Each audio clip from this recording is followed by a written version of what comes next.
What's the chatter, everyone? My name's Corman 590, and we are back today with week 1 of the UPA. Yes, as I said before in the draft analysis, I'm sticking around for another season to see how well I do.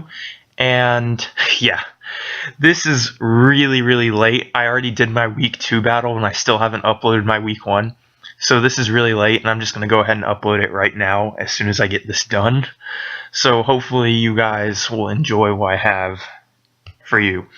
So right here I have my week 1 opponent, Survive9. He was in finals last season. He went up against Michael Straub of the Kansas City Cherums. They're pretty cool too. They actually won, so good job for them for having an awesome season after the devastating 0-2 start. So good job to him. And yeah, so new season, and we have a new team. You may see one familiar face that you're hyped about already. But yeah, we have a completely new team, and we're going to see how well it performs. Now, before I go into this battle, I want to say I'm not happy with some of the choices I made. But otherwise, it was still cool to see some work being put in by two Pokemon I feel are heavily underrated. But other than that, we're going to start the battle. But I should probably go over Survive's team. So, Survive has a very balanced stall / heavy stall-esque type team. He has the Skarm Blisscore, but luckily he didn't bring Blissey this game, so I didn't have to put up with that crap. And he also has, I want to say he got a Drapion too, but he didn't bring it to this fight. Yeah, he sniped my Drapion. My original plan was to pick up a Drapion. That way I'd have so much gimmick on the team to where basically if one gimmick strategy goes wrong, I could switch to the other one. But he got the Drapion right before I could pick it up, so unfortunately I couldn't get it.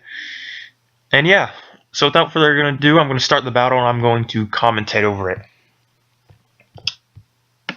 So I lead off with Whimsicott since it has a really good matchup against his team, and he's going to lead off with this Clefable. Now, I want to substitute because I'm predicting he's going to knock off here since Clefables love to carry moves like that in League formats. And I do predict correctly. So now I'm going to set up some Leech Seed and try and get some health off on him. Oh wait, no, I went for Taunt. My bad, it's been so long. I should have went for Leech Seed, to be honest. But I go for Taunt, and I had a brain fart, maybe. I go for Taunt, predicting he's probably going to set up again, but he's going to go for another Moonblast. And that fades away my sub. I was predicting for him to go for Knockoff to get rid of my leftovers, but I didn't. So now I'm going to actually Leech Seed him this time. I really don't care if my leftovers gets knocked off. And that did nothing to Harry Fairy, the Whimsicott. And his taunt's going to end, so now he can freely set up. I'm just going to use Moonblast, that way I can get some chip damage in. That's going to do a lot of health. And honestly, right after I done this, I should have switched out my Whimsicott into something else. But I didn't. I want to have as much damage as possible onto the Clefable. And lucky me, I get my special attack drop. You see, this is where I should have switched into, like, Talonflame right there. But I refused to. I kept Moonblasting, and he was going to get a Wish off anyway. So that was a really bad play on my part. Yeah, I'm not really the best competitive battler when it comes in these types of situations because I'm not really good at handling stall. But I feel like I did okay handling it. I'm going to send my Talonflame named after one of my friends in real life, and here's what I did. I knew he was going to switch because you wouldn't keep your Clefable in on that. So I go for Swords Dance. Now I knew this Skarmory was coming, so I had Overheat just for that. It was really good. And I could Overheat again, it would still kill it. But he's going to Whirlwind, and lucky me, the thing that goes into next can easily handle this Skarmory at that health range. So, oh wait, no, I switched. Why did I switch? You see what I'm talking about? But there's your boy Chatot right there. He's going to come in. It's a he this time, it's not the she. Chatot's going to come in, it's going to chatter, and it's going to cause mayhem. Confusion hits. Now, this isn't the standard Chatot you see me use, the one with the focus sash and the nasty plot. This is spec'd modest Chatot. That's why Chatter is doing so much damage. So with just 2 confusion hits, one of Survive's win conditions is gone. Now he's going to send in Rotom Cut, which is why I did not keep Chatot in, because that thing outspeeds me either way, and I know he's sashed. So he predicts the switch, and he goes for Will-O-Wisp, and lucky me, I have Lumberry, so that's not going to really be that bad. Now, unfortunately for Survive, his showdown screwed him over here, and he didn't mean to switch out. He meant to burn again. Or at least I think he did, but he went for Will-O-Wisp, and he had to switch out. I'm going to Earthquake, doing huge amounts of damage to the Caitlyn Jenner, the Seismitoad, and it's not really going to affect me that bad. So now I feel like, he's got to switch, so I'm going to set up another coil. So, like I predicted, he switched, and that's good for me. So now, all of my moves are never going to miss on him, and I'm just thinking, I think Zygarde wins me the game here. But unfortunately, he still had his Rotom Cut, so that kind of messed me up, and I had to sacrifice off Wineside. Don't ask why it's named that. I had to sacrifice off my Zygarde here, and if he did not go into Clefable, that would be the weirdest play ever. Unless he wanted to like phase me out and switch or something. But his Clefable is going to wall out Zygarde pretty well. I'm not going to go down, and I would have switched out right here if it weren't for the Toxic. Unfortunately, I had to go down because of that. So now, I'm like, okay, Chatot, you usually help whenever things get tight. So, as you guys know with Chatot, it loves to mess up the game a lot. And this is another instance where it happens. This Clefable wins him the game right here. Now just watch what happens. Confusion.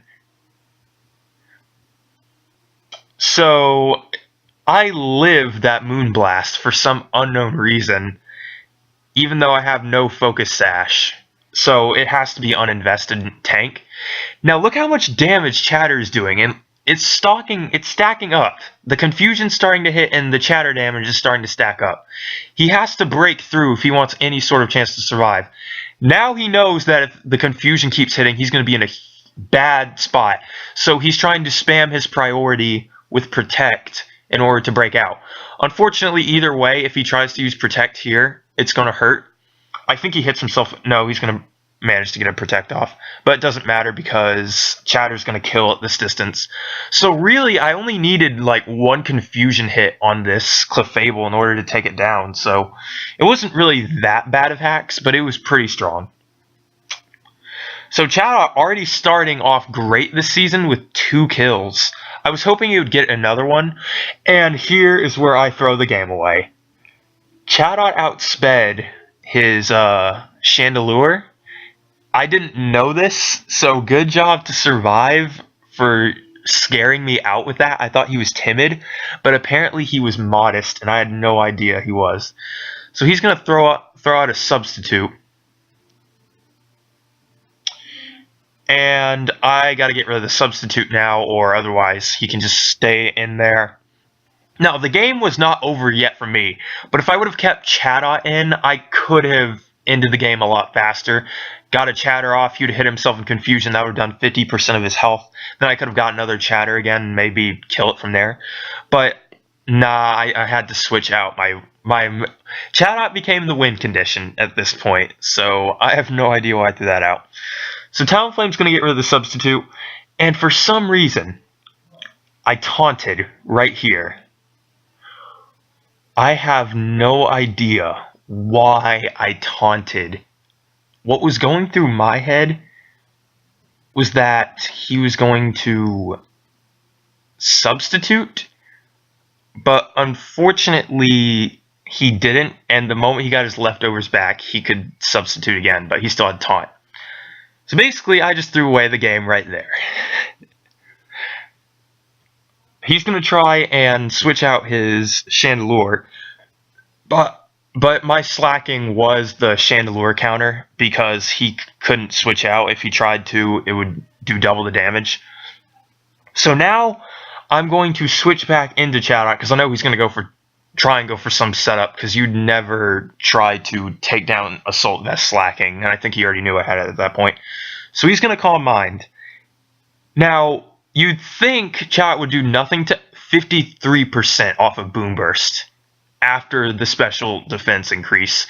That means that Boom Burst would have taken him down to the red health bar, and I could have easily brought it back from there if I wasn't being so dumb.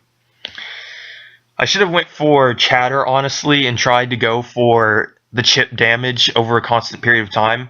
Like, it would have done 20% over and over and over if it kept hitting. But I didn't. I was trying to get the Boom Burst, and I didn't remember. I remembered that Slowbro got the stupid Slack Off. So if he didn't have Slack Off, I would have won the game right there because I could have just Thunder Punched or returned. Now here's what I was hoping for. I was like, okay, I need to paralyze him. If I can't paralyze him, we're in trouble. My last bet is to paralyze him. Unfortunately, he keeps slacking off, and I'm not going to be able to do anything to him. Return. This is how bulky Mega Slowbro is. I can't even compensate for how bulky the thing can go up to. But he wins the game now because he can just keep setting up Calm Minds. If he had Protect, he would easily be able to just stall this out. So return, it does a lot of damage to anything that isn't like 150 defense. And then he burns me, so now the game really is over. I fought really well against this though. Like Chatot came well prepared. I wish Mega Sableye would have done something a bit better. And I wish I played better with Talonflame too, because actually I think I played pretty well with Talonflame. I barely play with Talonflame anyway. I really don't like it that much. But it's an okay Pokemon. I think it fits the team pretty well. So that's going to be the game right there. And GG Survive. Now, I really, really, really wish I did not throw away that. Because now I could be like 1-1 right now. I'm going to go ahead and spoil it. I lost my week 2 battle. But it wasn't as bad as this loss. I actually got like 0-5'd. I could have brought it back if I was playing better with Mega Sableye and used that stupid strategy that you guys will see eventually better. But other than that, that is the battle. And thank you, Survive, for challenging me. Hopefully I'll be able to get better at league formats of Pokemon and get my crap better. But that was it for this week. As always, peace, guys.